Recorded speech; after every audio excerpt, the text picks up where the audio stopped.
Hi students, सोहम sir physics आराध्य classes.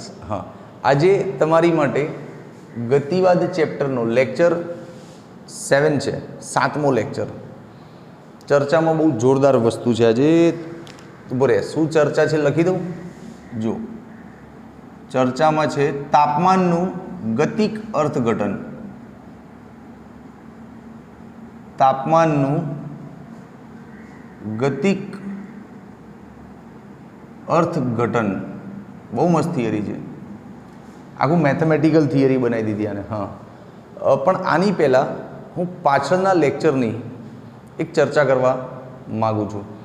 પાછળના જે 4-5 લેક્ચર ગયા આપણા, એમાં સારા સારા ઇન્ફોર્મેટિવ ફોર્મ્યુલાઓ હતા। એકવાર એને કલેક્ટ કરીને સાઈડમાં લખી દઈએ તો શું ચાલુ થિયરીમાં ગમે ત્યાં કામ પડે ને તો વાંધો નહીં આવે। ચલજો, પાછળના લેક્ચરમાં છે ને આપણે એક તો વેગમાનનું સૂત્ર જોયું હતું। વેગમાન મેં ટ્રીક પણ આપી હતી ગોખવાની, યાદ છે?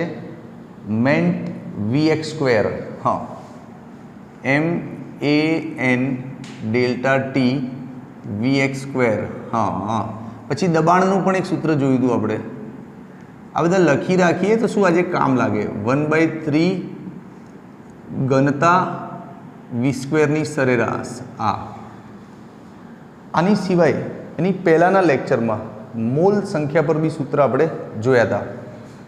મ્યુ ઇઝ ઇક્વલ્સ ટુ કુલ દળ ભાગ્યા મોલર દળ, અથવા તો કુલ અણુઓની સંખ્યા ભાગ્યા 1 મોલમાં અણુઓની સંખ્યા। કેમ આવું કરો છો? હા, આનો મતલબ બી સમજાયા હતા, એકવાર ફરી સમજાવી દઉં કે આપણે જે વાયુનું સેમ્પલ લીધું, સપોઝ એમાં કરોડો અણુઓ છે, એ બધા અણુઓનું દળ m છે, ટોટલ દળ આટલું, પણ એ સેમ્પલમાંથી 1 મોલ કાઢી લે ને તો 1 મોલનું દળ આટલું, મોલર દળ। હા, આ એ સમજણ છે। ઓકે, પછી આ n/n એ શું છે? n એટલે ટોટલ કેટલા અણુઓ અંદર ભર્યા છે, અને n એટલે આ જે 1 મોલ સેમ્પલ કાઢ્યું એમાં કેટલા અણુઓ છે, હે ને?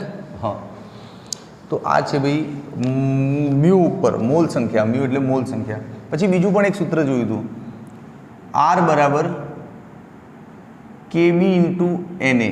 હા હા, એમાં આ આરની બધાની કિંમત આપણે યાદ રાખી હતી, સાબિત બી કરી હતી, યાદ બી રાખી હતી। જો આરની કિંમત શું લીધી હતી? 8.314। પછી આ NA ની કિંમત 6.02 1023। હા, પછી આ કેબીની કિંમત, બોલ્ટ્ઝમેન અચળાંકની કિંમત આના નાના ગુણોત્તરથી આવી જાય ને, 1.38 × 10⁻23। બે ગયા લેક્ચરમાં છેલ્લે આજ તો સાબિત કર્યું હતું કે કેબીનો જવાબ લાવો, લાવી તો દીધો તો આ ટેકનિક પરથી। હા, તો આ બધી પ્રીવિયસ ઇન્ફોર્મેશન છે જે આપણને કામ લાગશે જ આજના લેક્ચરમાં, અને આ ઇન્ફોર્મેશન આપણી નજર સમક્ષ હશે ને તો લેક્ચર ઇઝી લાગશે, બીજું કંઈ નહીં, હે ને? ચલો હવે લેક્ચર ચાલુ કરીએ। તાપમાનનું ગતિક અર્થઘટન એટલે શું? યાર, વાયુના અણુઓ હોય ને એની ગતિ ઉર્જા તાપમાન પર આધારિત હોય। હા, આને કહેવાય તાપમાનનું ગતિક અર્થઘટન, તાપમાનનું ગતિ ઉર્જા સાથે કનેક્શન। સમજી ગયા? તો ઓપનિંગ પોઈન્ટ જ આ લખી દો કે વાયુના અણુની સરેરાશ સુરેખ ગતિ ઉર્જા એ તાપમાન પર આધારિત છે। આને જ આવું કહેવાય। ઓપનિંગ પોઈન્ટ લખી દો મસ્ત દાસુ, ચલો આવી જાઓ। વાયુના અણુની સરેરાશ સુરેખ ગતિ ઉર્જા તાપમાન પર આધારિત છે। તાપમાન પર આધારિત છે, જેને આવું કહેવાય। આવું એટલે તાપમાનનું ગતિક અર્થઘટન કહેવાય। ચાલો, હવે આનું મેથેમેટિક્સ ડાયરેક્ટ, આમાં પોઈન્ટ્સ બહુ લખવાના નથી, સીધું મેથેમેટિક્સ માટે શું કરશું? કલ્પના, સિચ્યુએશન ક્રિએટ કરવી પડે, બધું ગોખણપટ્ટી ના હોય। વાયુના અણુઓની ચર્ચા છે કે એક પાત્ર લેવું પડે, એમાં બહુ બધો વાયુ ભરી લો, એના જે અણુઓ દોડ કરતા હોય, એ જે ગતિ ઉર્જા હોય એનું સૂત્ર બનાવો કંઈક, એમાં ક્યાંક ને ક્યાંક તાપમાનનું પદ આવશે એટલે આપણી વાત સાબિત થઈ જશે। આ જ એક સેન્સ હોય ને। તો ચલો થિયરીને આ રીતે જ સ્ટાર્ટ કરીએ. એક પાત્ર લઈએ, એમાં વાયુનું કદ V રાખીએ, દબાણ P, તાપમાન T અને કુલ અણુઓ N. તો એક મસ્ત મુદ્દો આ પણ બને. ચલો જુઓ, ધારો કે આપેલ વાયુનું કદ V, દબાણ P, તાપમાન T અને અણુઓની સંખ્યા, અક્ષર થોડાક નાના રાખ્યા છે આજે કેમ કે બોર્ડ બહુ ભરવાનું છે. અણુઓની સંખ્યા N છે. બસ ચલો, કઈ કઈ 4 રાશિઓ પર પોઈન્ટ લીધો? કદ, દબાણ, તાપમાન અને અણુઓની સંખ્યા. એમાં દબાણથી પછી આગળ થિયરી ચાલુ કરીએ, મેથેમેટિકલ સ્ટેપ. ચલો, તો આ વાયુનું દબાણ, વાયુનું કુલ દબાણ P બરાબર 1/3 ઘનતા V², 1/3 ઘનતા V². હવે આ ઘનતાને કંઈક કરી શકાય, કરીએ. ઘનતા એટલે કુલ દળ ભાગ્યા કદ. કદને છે ડાર્ક કરો ને આમ, હા, કેમ કે અહીંયા પણ V છે ને, આ V ઝડપનો છે, આ V અણુની ઝડપ છે અને આ કદ છે, કુલ કદ. ઓકે, વાંધો નહીં. હવે ભાઈ અહીંયા બીજું એક નાનકડું ગણિત દોડાવવું પડે. આ વાયુનું કુલ દળ છે. સપોઝ આ પાત્ર હોય, એની અંદર 1, 2, 3, 4, 5, 25, 50, 500 બહુ બધા અણુઓ છે. એ બધાનું દળ એમ છે. એક જ અણુનું દળ સ્મોલ એમ, તો ટોટલ અણુઓ હું એમ કહું સપોઝ અંદર 50 છે, તો કુલ દળ 50 એમ થાય. હું એમ કહું કે એક અણુનું દળ એમ છે, તો 10 અણુનું દળ કેટલું હોય? 10 એમ. પણ આ વખતે અણુઓ કેટલા છે? અણુઓ N જેટલા છે, તો કુલ દળ કેટલું થાય? Nm. હા, તો આ કેપિટલ M ને Nm વડે તમે રિપ્લેસ કરી શકો, એટલે આ સમજાવ્યું. તો લખી દો Nm અપોન કદ. હવે ભાઈ અહીંયા ઉપર લખવું પડશે. ચલો આવી જાઓ. દબાણ બરાબર શું હતું? 1/3 Nm V². ઓકે, હવે આ અંદર જવા દો પદને. 1/3 N mv². એ કામ થવા માંડ્યું. જો આપણે ગતિ ઉર્જા પર સૂત્ર બનાવવાનું છે અને એના જવાબમાં ક્યાંક ને ક્યાંક તાપમાન લાવી દઈશું, ગભરાઈશ નહીં. પણ ગતિ ઉર્જા બની ગયું. જો કેમ ગતિ ઉર્જાનું સૂત્ર નહીં, હાફ mv² યાર, આ કાઇનેટિક એનર્જીનું ફોર્મ્યુલા. તો mv² તો આવી ગયો, ખાલી હાફ ખૂટે છે ને. તો એક કામ કર દોસ્ત, હાફને છે ને મસ્ત સેટ કરી દઈએ. જો આમ અહીંયા 1/2 આપી દે આમ, અને અહીંયા એક 2 વડે ગુણી દે, તો ચાલે ને કે ના ચાલે? બોલ. રેડથી એટલા માટે કર્યું તને ખબર પડે કે અહીંયા એના ચેન્જીસ કરવાના છે. બોલો, થઈ ગયું ને મસ્ત હાફનું સેટિંગ. તો પછી હવે અહીંયા થોડુંક શાંતિ રાખ અને એ સમજાય કે આ શું લઈ દીધું આપણે, આ શું લઈ આવ્યા? આ છે ને એક અણુની સરેરાશ સુરેખ ગતિ ઉર્જા છે.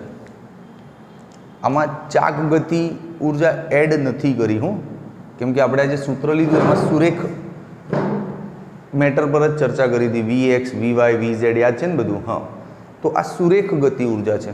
જે ટોટલ ઉર્જા ને એનો સુરેખ ભાગ જ છે આ ખાલી.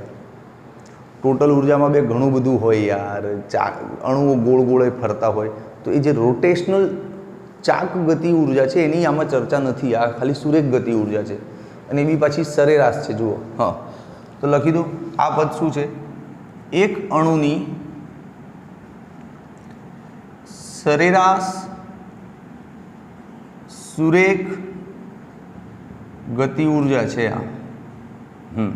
ડન. પછી ઉભા રહો. આ આખું પદ શું છે સાહેબ?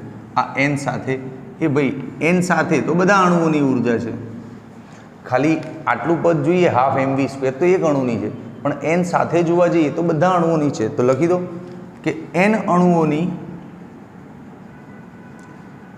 અણુઓની સરેરાશ સુરેખ ગતિ ઉર્જા છે, જેને આપણે E વડે પણ દર્શાવી શકીએ. તો લખી લો P બરાબર 2/3, અને આ બધું ભેગું કર્યું એટલે શું થાય? E. સમીકરણ 1 મૂકી રાખ સાહેબ. ગતિ ઉર્જા જેવું તો કોક દેખાયું, પણ આમાં તાપમાન ચોય આવ્યું નહીં. અરે આવશે એ વી ભૂલી ગયા આપણે, મોમાન ઘર છે આ વી અહીંયા જઈને ડાયરેક્ટ લે ભાઈ, અહીંયા વી લેતા ભૂલી ગયા.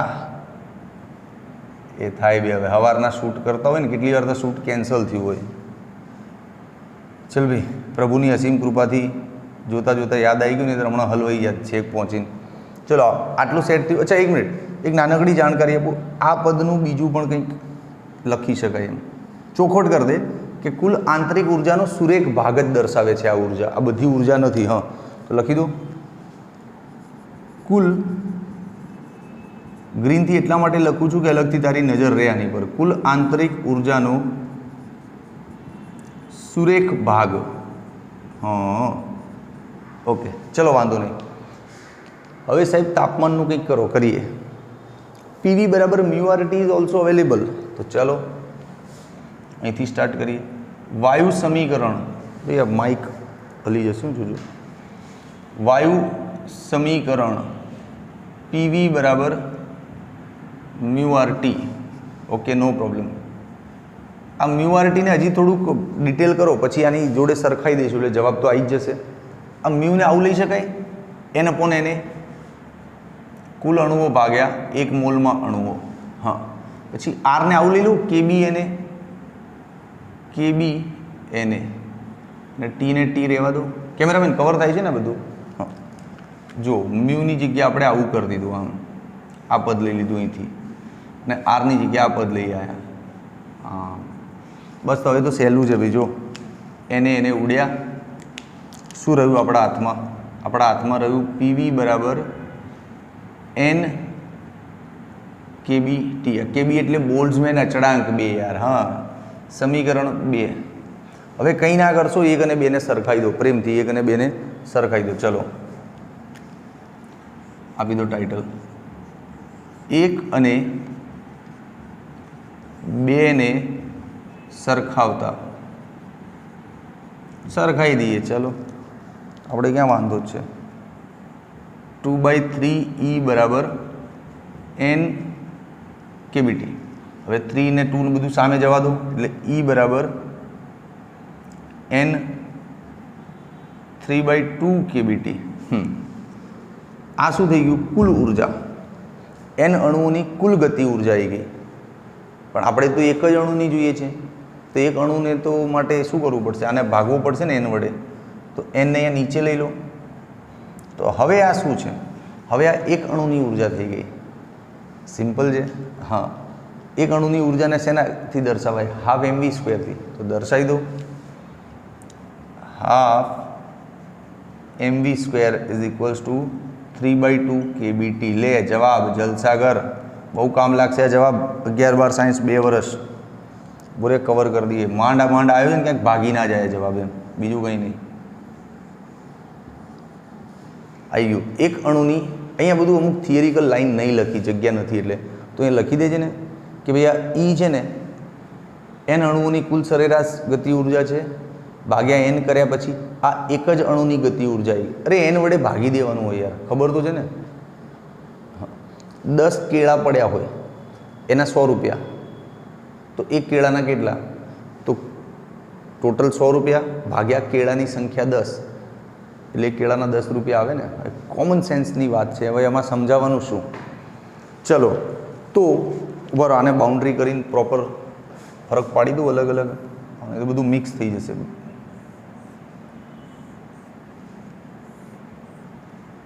યસ દેખાય ને અલગ અલગ.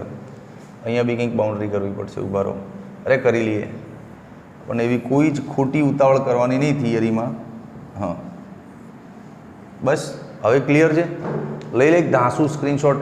આની પછી RMS ઉપર બહુ જ જબરદસ્ત ડિસ્કશન છે.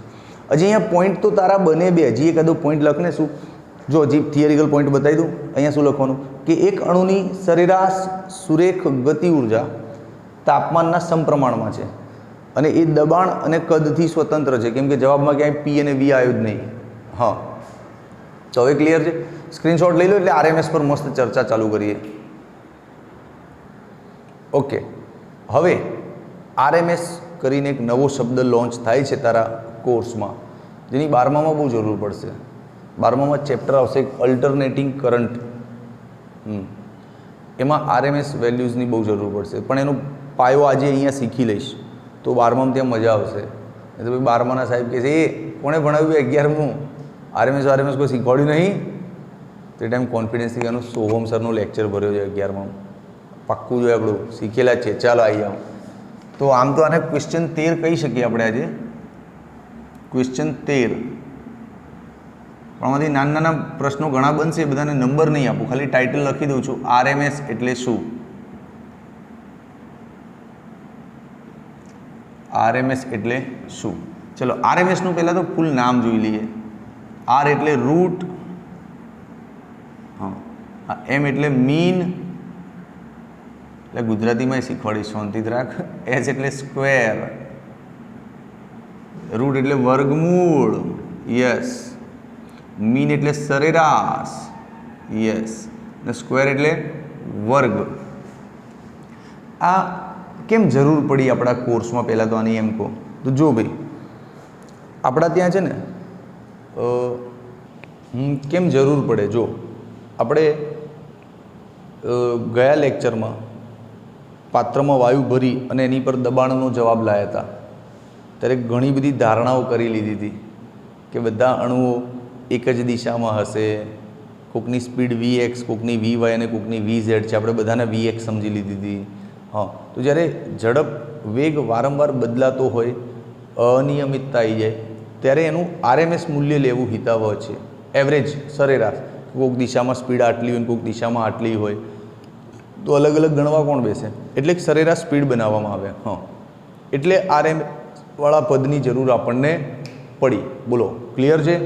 ચલો હવે આની મેથેમેટિકલ પ્રોસેસ શું છે? જેમ કે જુઓ, કોઈ પદ છે એક્સ, બરાબર. હવે એક્સનું આરએમએસ વેલ્યુ મારે કાઢવી છે, તો આરએમએસ વેલ્યુ બનાવવા માટે સૌ પહેલાં કરવો પડે એસ, સ્ક્વેર કરવો પડે. નામ છે આરએમએસ, કરવાનું ઊંધું એસએમઆર. હા, જો સૌ પહેલાં સ્ક્વેર કરી દો, એક્સનો સ્ક્વેર, પછી મીન કરી દો. આમ મીન એટલે સરેરાશ, આમ સરેરાશ કરી દો, એટલે આવી ગયું મીન. પછી કરી દો એનું વર્ગમૂળ, આમ, એટલે થઈ ગયું રૂટ. આ રીતે એક્સ નામનું કોઈ ભૌતિક રાશિ છે, કોઈ પદ છે, એનું આરએમએસ આ રીતે કરાય. સૌ પહેલાં એક્સનો સ્ક્વેર કરો, પછી સરેરાશ કરો અને પછી વર્ગમૂળ. આને કહેવાય એક્સ આરએમએસ. બોલો દોસ્તો, ક્લિયર છે આરએમએસ? હવે આ આરએમએસ પરથી 2-3 નાના નાના પ્રશ્નો બને છે સારા સારા, તો બનાવીએ. ચલો આ આરએમએસવાળી મેથડ પરથી 2-3 સારા સારા પ્રશ્નો બનાવીને આપું તમને. જો સૌ પહેલો જ પ્રશ્ન જોઈ લે. નિરપેક્ષ તાપમાનની વ્યાખ્યા, નિરપેક્ષ શૂન્ય તાપમાનની વ્યાખ્યા ઝડપના આરએમએસના સ્વરૂપમાં. હા, નિરપેક્ષ શૂન્ય તાપમાનની વ્યાખ્યા. જો ભાઈ બતાવો, ગભરાઈશ નહીં. આપણે એક અણુની સરેરાશ સુરેખ ગતિ ઉર્જા હમણાં લાવ્યા, હાફ mv². આ રહી કેટલી લાવ્યા હતા? 3/2 kBT એક અણુની. હા, હવે આની ઝડપને આરએમએસ કરો, એટલે હમણાં ફટાક દઈને નિરપેક્ષ તાપમાનની વ્યાખ્યા બનશે. જો 2 ગયા, આ v² ને અહીંયા રાખો, આમ એમને નીચે જવા દો, યસ.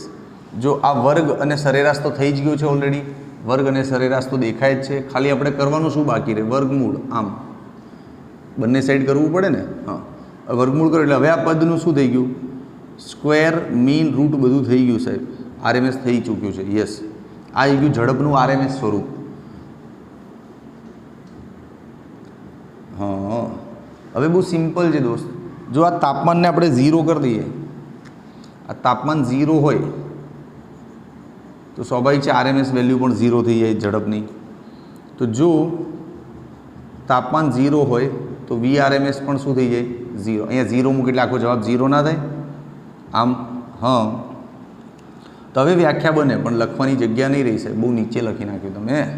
ભાઈ આ કવર થાય છે કેમેરામેન? તો અહીંયા લખી દઉં તો મજા નહીં આવે ને.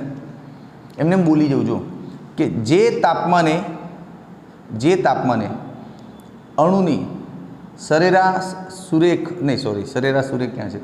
જે તાપમાને અણુની આરએમએસ ઝડપ 0 થાય એને નિરપેક્ષ શૂન્ય તાપમાન કહેવાય. आवड़ी व्याख्या हूँ लखीश नहीं, जग्या नहीं मारी पास। शू कहवाय? जे तापमाने अणुनी RMS झड़प 0 थाय एने निरपेक्ष शून्य तापमान कहेवाय। चाल पूरुं थई गयुं। तो आवड्युं मस्त। आ नानकड़ो एक प्रश्न बने, हजी पण एक प्रश्न बने, चिंता नहीं करवानी, अहींया ज बनावीए।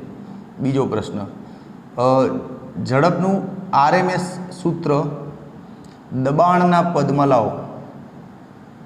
आ पण एक नानकड़ो प्रश्न बने, झड़पनुं RMS सूत्र दबाणना पदमां। तो पहला जो दबाणनुं कोई सूत्र छे जेमां झड़प आवती होय तो ए लखी ले, पछी झड़पना RMS बनावी दईशुं आपणे। हाँ, तो जो ए उपर दबाणनुं सूत्र कैमरामेन देखाय छे, दबाण बराबर 1/3 घनता V²।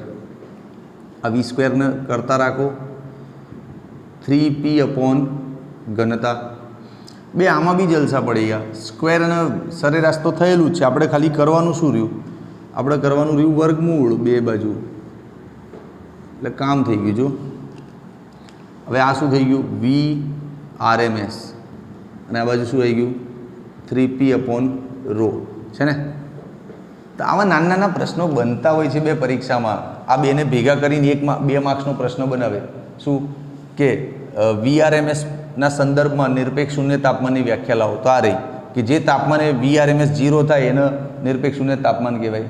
પછી એમાં જ એડિશનલ કે VRMSનું सूत्र, झड़पना RMSનું सूत्र दबाणना पदमां लाવો। तो आ रह्युं RMSનું सूत्र, एनी अंदर दबाण देखाय ज छे ने, सिम्पल। आ अलग करी आपू बे, चिंता नहीं कर। हाँ, आ थई गयुं अलग। हजी एक प्रश्न बने कि झड़पनुं RMS सूत्र अणुना दळना स्वरूपमां लाવો। એટલે હવે P नहीं, હવે અહીંયા દળ જોઈએ છે, તો એ બી થઈ જાય બે, બધું ઇઝી છે। જો ત્રીજો પ્રશ્ન, VRMSનું सूत्र अणुना दळना पदमां। ચાલો તો ઉઠાવો હાફ, આ જ ઉઠાવવાનું અહીંથી જ, આમાં જ છે ને દળ। હા, 12 mv² સરેરાશ 3/2 kBT। આને અલગ રાખો, બીજા બધા નાખી દો સામે। ગયું V² નું સરેરાશ 3 kBT/m। હવે બે બાજુ વર્ગમૂળ પધરાવી દો, वार्ता पूरी है ना। नाना नाना प्रश्नों तो मैंने बोला था भैया प्रश्न छोटा है लेकिन आता है मजा, आई गयो ले। अच्छा, अहींथी एक बे सेंटेन्स हजी उमेरी शकीए। शू? जो आ VRMS चले छे 1/√m लेवाय, केम के आ बंने तो अचल है ने। आ 3 अचल कहेवाय, आ बोल्ट्जमैन अचलांक, आ तापमान अचल, तो आવું लेवाय ने। तो आना आधारे एक मस्त समझण अने सेंटेन्स छे। शू? उभा रहो, तमे जुओ झड़प अने दळने केवुं कनेक्शन आवे छे। आ VRMS झड़प अने आ दळने व्यस्त प्रमाणनो संबंध छे, देखाय छे? व्यस्त प्रमाण मतलब कि जो दळ ओछुं होय ने तो RMS झड़प वधु होय, अने जो दळ वधु होय ने तो RMS झड़प ओछी। वधु ओछी, ओछी वधु, आ व्यस्त प्रमाणनो संबंध छे। तो पछी तारी पासे एक हलको अणु छे ने एक भारे अणु छे, तो हल्का अणुनु दळ ओछुं तो एनी RMS झड़प वधारे हशे, है ने। हाँ, तो आ समझणना आधारे एक मस्त सेंटेन्स अहींया लखी शकीए। शुं के आम आ सूत्र परथी कही शकाय के हल्का अणुनी RMS झड़प भारे अणु करता वधु होय। बस थई गयुं ने। बोरे आने अलग कर दूं।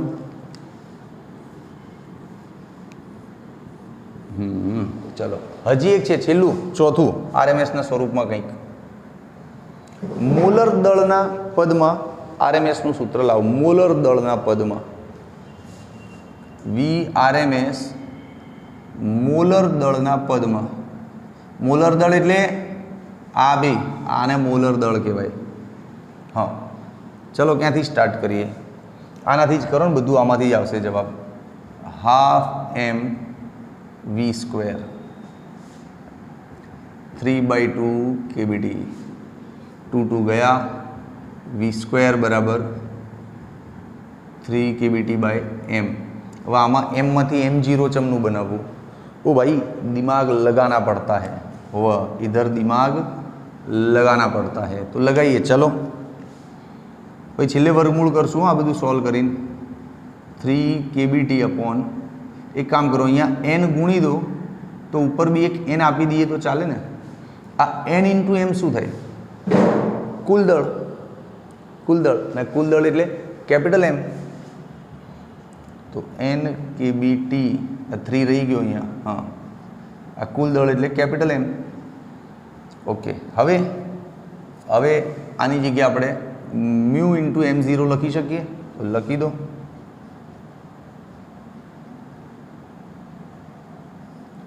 લે આવી ગયું જો મોલર દળના પદમાં આવ્યું કે નહીં તો પછી યાર અને હજી તને સોલ્વ કરવા માટે આપી દઉં ટ્રીક મસ્ત આ n એટલે na ઇન્ટુ મ્યુ આ બી થાય તો n એટલે na ઇન્ટુ મ્યુ હવે તું ધ્યાનથી જો આ na અને kb શું થાય તો na ઇન્ટુ kb એટલે પાછું r થાય અને મ્યુ ઉડી જાય તો શું આવી ગયું 3RT અપોન મોલર દળ આ v² નું સરેરાશ વર્ગમૂળ ચડાવી દો આવી ગયો ને જવાબ VRMS ચલે છે 1/√માં મોલર દળ ઇઝી છે આ બધા નાના 2 માર્ક્સની રેન્જમાં પૂછાય એવા પ્રશ્નો ખરા ચલો ડન મસ્ત થઈ ગયું ને હવે એકવાર આનો સ્ક્રીનશોટ લઈ લે હજી ચર્ચા તો છે બે ઘણી બધી આ તો એક RMS પરથી આટલી ટાઈપના પ્રશ્નો બનતા હોય છે બનાવી આપ્યા બધા આ બધું નાના જ કહેવાય રમકડા પ્રશ્નો ખાલી પ્રેક્ટિસ કરવાની નહીં ભૂલી જઈએ આ બહુ ઇઝી છે ને તો વાષ્પીભવન તરત થઈ જાય ભૂલાઈ જાય તરત હા તો કીપ પ્રેક્ટિસિંગ ચલો સ્ક્રીનશોટ લઈ લો ઓકે પતી ગયો સ્ક્રીનશોટ હવે હજી પણ એક પ્રશ્ન ખેંચી લઈએ એટલે ચેપ્ટર પૂરું થાય યાર પણ આ પ્રશ્ન પૂરો થશે ને પછી છેલ્લે એક મસ્ત દાખલો જેમ ગયા લેક્ચરમાં નાખ્યો હતો વિડીયોના એન્ડમાં મસ્ત નાનકડો દાખલો નાઇટ્રોજન વાયુ ઉપર તો પહેલાં આને ફટાફટ પતાવી દઈએ નાનો પ્રશ્ન છે ઇઝી છે અક્રિયાશીલ એવા વાયુના મિશ્રણથી મળતા દબાણની સમજૂતી આ પ્રશ્ન પહેલાં કરી ચૂક્યા છીએ આપણે ડાલ્ટનનો આંશિક દબાણનો નિયમ યાદ કર ડાલ્ટન હા એક પાત્ર લઈ અંદર બધા વાયુઓ ભર્યા હતા કેવા વાયુઓ કે જે એકબીજા સાથે આંતરક્રિયા ન કરે તો આજે એ જ કીધું છે ને કે અક્રિયાશીલ એટલે એકબીજા સાથે પ્રક્રિયા ન કરે એવા વાયુઓ ભરી દો અને એનું દબાણ લાવો તો લાવી ચૂક્યા છે પહેલાં ડાલ્ટનના નિયમમાં પણ આજે બીજા સ્વરૂપમાં લાવો તો બીજા સ્વરૂપમાં લાવીએ ચલો આવી જાઓ જો પહેલાં તો એક પાત્ર લઈ લો મોટું આમ આ લીધું પાત્ર એની અંદર બધા જાતના વાયુઓ ભર દો આમ અલગ અલગ કેટેગરીના તું આવી કેટેગરીનો બસ જા તું આવી કેટેગરીનો લે તું મોટા ગોળાવાળો મજા કર એટલે ખાલી અલગ બતાવવા માટે કર્યું તું સળંગ લાઈનવાળો વાયુ બસ તું ડિંગ ડિંગ ડિંગ ડિંગ ટિંગ ડિંગ ડિંગ ડિંગ ટિંગ ડિંગ ડિંગ ડિંગ અલગ અલગ વાયુ ભર્યા છે હા બરાબર તો ચલો પોઈન્ટ લખવા છે લખી દો કુલ કદ V તાપમાન T અણુઓની કુલ સંખ્યા N એ બધું લખી શકો હા ચલો ટેકનિકલ પોઈન્ટ આપો મિશ્રણમાં રહેલા બધા અણુઓની વાત છે મિશ્રણમાં રહેલા અણુઓના દળ બહુ મસ્ત થિયરી છે આમ તો મજા આવે એવું છે અણુઓના દળ શું લઈ લઈએ અનુક્રમે M1 M2 up to Mn ચાલો પછી દરેક અણુની ઝડપને નામ આપી દઈએ V1 V2 V3 હા અણુઓની ઝડપ અનુક્રમે એટલે આ M1 ની ઝડપ V1 M2 ની ઝડપ V2 Mn ની ઝડપ Vn ચલો પછી આ બધા વાયુ માટે સ્મોલ n બોલવો પડે અહીંયા સ્મોલ n એટલે એકમ કદમાં રહેલા અણુઓની સંખ્યા હા એકમ કદમાં રહેલા અણુઓની સંખ્યા N1 અનુક્રમે આ પણ અનુક્રમે જ છે હા Nn ક્લિયર બસ આટલું જ બહુ થઈ ગયું યાર હવે કુલ દબાણનું સૂત્ર લખી લઈએ ચલો અહીંયા કુલ દબાણ સૂત્ર ક્યાં છે આ રહ્યું ને P = 1/3 ρ V². ભાઈ ખબર પડે કેટલી ઇઝી થિયરી છે એક પાત્ર લઈ એમાં બધા વાયુ લઈ લો અને અણુઓની ડિટેલ આપી દો કે અણુઓના દળના આવા નામ રાખ્યા આપણે અણુઓની ઝડપના આવા નામ રાખ્યા અને અણુઓના એકમ કદમાં રહેલા અણુઓની સંખ્યાને આવા નામ આપ્યા, હે ને? હવે કુલ દબાણ, ચલો આવી જાઓ.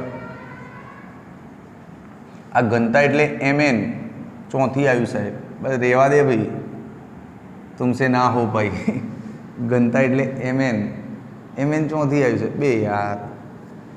કહ્યું તો ખરા, એકમ કદમાં રહેલા અણુઓની સંખ્યા, એકમ કદમાં રહેલા અણુઓની સંખ્યા સ્મોલ n. બે મેં સમજાવ્યું હતું કાલે યાર, સમજાવ્યું હતું. આ n એટલે એકમ કદમાં રહેલા અણુઓની સંખ્યા, હે ને? બે યાર જો સમજ, આ mn છે, આ n ને શું સમજવાનું? એકમ કદમાં રહેલા અણુઓની સંખ્યા. હવે આ શું છે? આ કુલ દળ, આ એક કણનું દળ, આ બધા કણોની સંખ્યાનો ગુણાકાર એટલે કુલ દળ ભાગ્યા કદ એટલે ઘનતા જ થાય ને. તો આની બરાબરમાં ઘનતા જ થાય ને. હા, હવે કાંઈ નહીં, આ mn જ રાખ ભાઈ, આ m ને અંદર જવા દે, mv². હા, આ કુલ દબાણ. હવે દરેક વાયુ માટે સેપરેટ મૂકવું હોય તો મૂકો 1/3 n1 m1 v1² plus n2 m2 v2², બધાનો સરવાળો આવી ગયો એમ, up to nn mn vn². હા, હવે બીજો એક વસ્તુ ધ્યાન રાખવાની છે, એક અણુની સરેરાશ સુરેખ ગતિ ઉર્જા શું થાય? એક અણુની સરેરાશ સુરેખ ગતિ ઉર્જા, એટલે આજે જ્યારે લેક્ચરમાં આવ્યા ત્યારના આજ તો કરીએ છીએ, 12 mv² = 3/2 kBT આવી થાય. હવે વાયુ સંતુલનમાં હોય તો દરેક અણુની આ સરેરાશ સુરેખ ગતિ ઉર્જા ઇક્વલ હોય. હા, એટલે તું સપોઝ પહેલા અણુ માટે લખ કે 12 m1 v1², કાં તો બીજા અણુની લખ 12 m2 v2². આ બધાનો જવાબ છે ને 3/2 kBT જ થાય. હા, બધાનો જવાબ 3/2 kBT જ થાય. તો આ બધામાંથી 2 ઉડાડ નાખ તો 3 kBT થઈ જાય ને આની જગ્યાએ. યસ, તો ચલો આવી જાઓ. જગ્યા રહીને અહીંયા લખી લઉં છું. હવે ભાઈ લેક્ચરમાં સેજ બી જોર નહીં આવતું, શાંતિથી, પણ સરળ પ્રશ્ન એટલે આની બરાબર ટાઈમ નહીં બગાડવું એમ. 1/3 n1 3 kBT, n2 3 kBT up to nn 3 kBT. હા, 3 kBT કોમન લઈ લો એટલે 3 ઉડી જાય. kBT કૌંસમાં n1 plus n2 plus nn. આ ડાલ્ટનનો નિયમ છે. ના હોય સાહેબ, શું ના હોય? ડાલ્ટનનો નિયમ કેમ ભૂલી જાય છે? જો અહીંયા બતાવું, ડાલ્ટનનો નિયમ શું હતો? ડાલ્ટનના નિયમમાં આવું હતું ને, μ/RT/v. આ જ હતું ને, μ/RT/v. તો જો આ આવું જ થાય, બતાવું. આ μ એટલે છે ને અહીંથી લઈ લે n/na, પછી r બરાબર kb × na લઈ લે t/કદ. હવે આ na ગયા, આ n/v એટલે એકમ કદમાં સંખ્યા. અરે યાર, n/v આ રીતે લખી દે ને ભાઈ, આ એકમ કદમાં સંખ્યા એટલે સ્મોલ n કહેવાય ને. થઈ ગયું ને, n kBT. તો આ ડાલ્ટનનો જ નિયમ થાય છે, જે હતું ને μ/RT/v એનું જ સ્વરૂપ છે. તો આ ડાલ્ટનનો નિયમ થઈ ગયો છે. Easy theory. હા, હવે એનો સ્ક્રીનશોટ ઊભા રહો, પહેલાં તમને હરખું કરી આપું. છેલ્લી થિયરીમાં સાહેબને જોર આવ્યું ના, જોર નહીં આવ્યું યાર, કંટાળો આવ્યો. સહેલું એકનું એક ભાઈ બૂમો શું પાડવાની? આમાં શું તને કલાક તારો બગાડીને સમજાવું? સિમ્પલ ગણિત છે, મેથેમેટિક્સ છે, અને સાઈડમાં સમજાવતો ગયો છું, ક્યાંય પણ કન્ફ્યુઝિંગ હોય તો, હે ને? હા, છતાંય તને લાગે કે ના સાહેબ છેલ્લી થિયરીમાં વેઠ ઉતારી, કંટાળો હોય તો કમેન્ટમાં લખી દેવાનું એકવાર. હું કમેન્ટ વાંચીશ અને પછી નેક્સ્ટ વિડીયોમાં ધ્યાન રાખીશ. હવે લેક્ચર પૂરો થાય છે, પણ એક નાઇટ્રોજન પર નાનકડો પ્રશ્ન છે, એ લઈ લઈએ આપણે ને. તાનો સ્ક્રીનશોટ લઈ લો. ચલો, ઓકે. એક મસ્ત નાનકડો પ્રશ્ન જેને આપણે હાલ એક્સ્ટ્રામાં છે પણ નામ આપી દઈએ, ક્વેશ્ચન નંબર 15. 300 કેલ્વિન તાપમાને નાઇટ્રોજન વાયુની RMS ઝડપ શોધો. મસ્ત દાખલો છે ભાઈ, નાનકડો. ચલજો, RMS ઝડપનું આમ તો ડાયરેક્ટ સૂત્ર ગોખ્યું હોત તો મજા આવી જાય. ગોખવાની કોઈ જરૂર જ નહીં, બિલકુલ નહીં ગોખ. તું તું આ એક જ સૂત્ર પકડી રાખ, હાફ mv² સરેરાશ ઇઝ ઇક્વલ્સ ટુ 3/2 kBT. બસ આ સૂત્રથી તારું બધું કામ થશે. નવા નવા સૂત્રો ગોખતો નહીં આરએમએસના. હમણાં લખાયા હતા ને પેલા આરએમએસનું દબાણના સ્વરૂપમાં, આરએમએસનું મોલર દળના સ્વરૂપમાં, એવું બધું ગોખવાની જરૂર નથી સૂત્ર. આ પકડી રાખવાનું એટલે બધું થાય. જો 2 ગયા, આ v² ની સરેરાશ 3 kBT/m. પહેલાં તો એમને રિપેર કરી દો પછી બધું થઈ જશે. કેમ? કેમ કે એમ જ નથી તમારી જોડે. કઈ રીતે નથી? અરે યાર જો આ બોલ્ટ્ઝમેનની કિંમત આપણે જાણીએ છીએ 1.38 × 10⁻23. ટેમ્પરેચર 300 લેવાનું છે. પતી ગયો ને દાખલો. ખાલી તને ફસાવે કોણ ખબર છે? આ દળ. આ દળ નહીં ખબર, આ એક અણુનું દળ છે ભાઈ. ક્યાંથી લાવીશ? તો કોઈ નહીં, ઊભું રાખ, સાઈડમાં જઈએ. ચલો જુઓ, જે વાયુનું સેમ્પલ હોય એનું કુલ દળ એમ કહેવાય. એક અણુનું દળ સ્મોલ એમ, એક અણુનું દળ સ્મોલ એમ. તો ટોટલ અણુઓનું દળ કેટલું થાય? તો m × n થાય. બિલકુલ થાય સાહેબ. હવે હું એમ કહું કે જો વાયુ 1 મોલ હોય તો આપણે જે સેમ્પલ આપ્યું નાઇટ્રોજનનું અલગ 1 મોલ હોય તો 1 મોલ હોય તો આ સંખ્યા એવોગેડ્રો જેટલી થઈ જાય. ક્લિયર? અને 1 મોલ વાયુ હોય ને ત્યારે કુલ દળ મોલર દળ જેટલું થઈ જાય. બધું ભણ્યા છીએ, નોલેજ છે. જ્ઞાન કી બાતે હે ભૈયા, જ્ઞાની से ज्ञानी मिले करे ज्ञान की बात, गधे से गधा मिले करे लातम लात. એવું છે, જ્ઞાન કી બાતે હે. 1 મોલ વાયુનું જે દળ હોય એને જ એનું મોલર દળ કહેવાય. તો આ વાયુ 1 મોલ છે, પછી એનું જે દળ છે ને આપણે એને શું કહીશું? મોલર દળ. એ યાર જો અહીંયા જો 1 મોલ હોય તો 1 = m/m0 આવે, અને અહીંયા ગુણી દો એટલે m0 ને m સરખા જ થાય કે ના થાય? તો યાર દેખાય તો છે. હા, હવે સ્મોલ એમને કરતાં બનાવી દો મોલર દળ / એવોગેડ્રો. મોલર દળ એટલે 28. હવે નાઇટ્રોજન છે યાર, મોટા થયા 28. હા, અને એવોગેડ્રો એટલે 6.023 × 10⁻23. તો મેળ દો અહીંયા 28/6.023 × 10⁻23. આ બધું જવા દો ઉપર જવા દો, સોલ્વ કરો એટલે તમારું આવું કંઈક આવશે.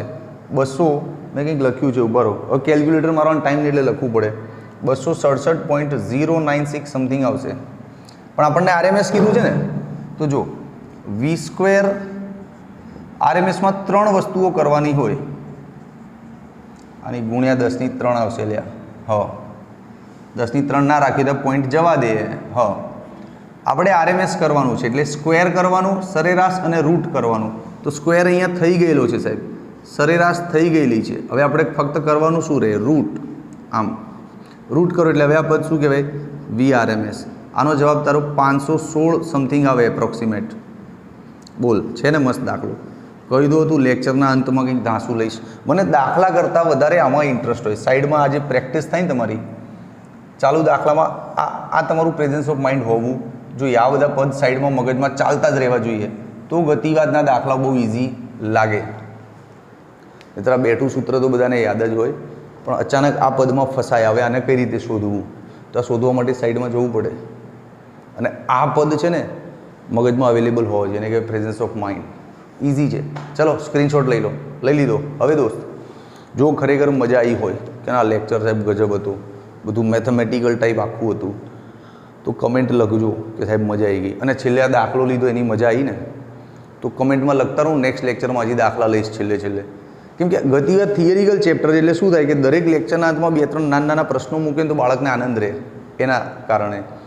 અને બીજું ખાસ, બહુ ઇઝી લેક્ચર હતું, મગજમાંથી વાષ્પીભવન જલ્દી થઈ જશે. એટલે આની પ્રેક્ટિસ બહુ કરજો લખીને, હે ને? ચાલો, comment, share, subscribe and like. Take care. By.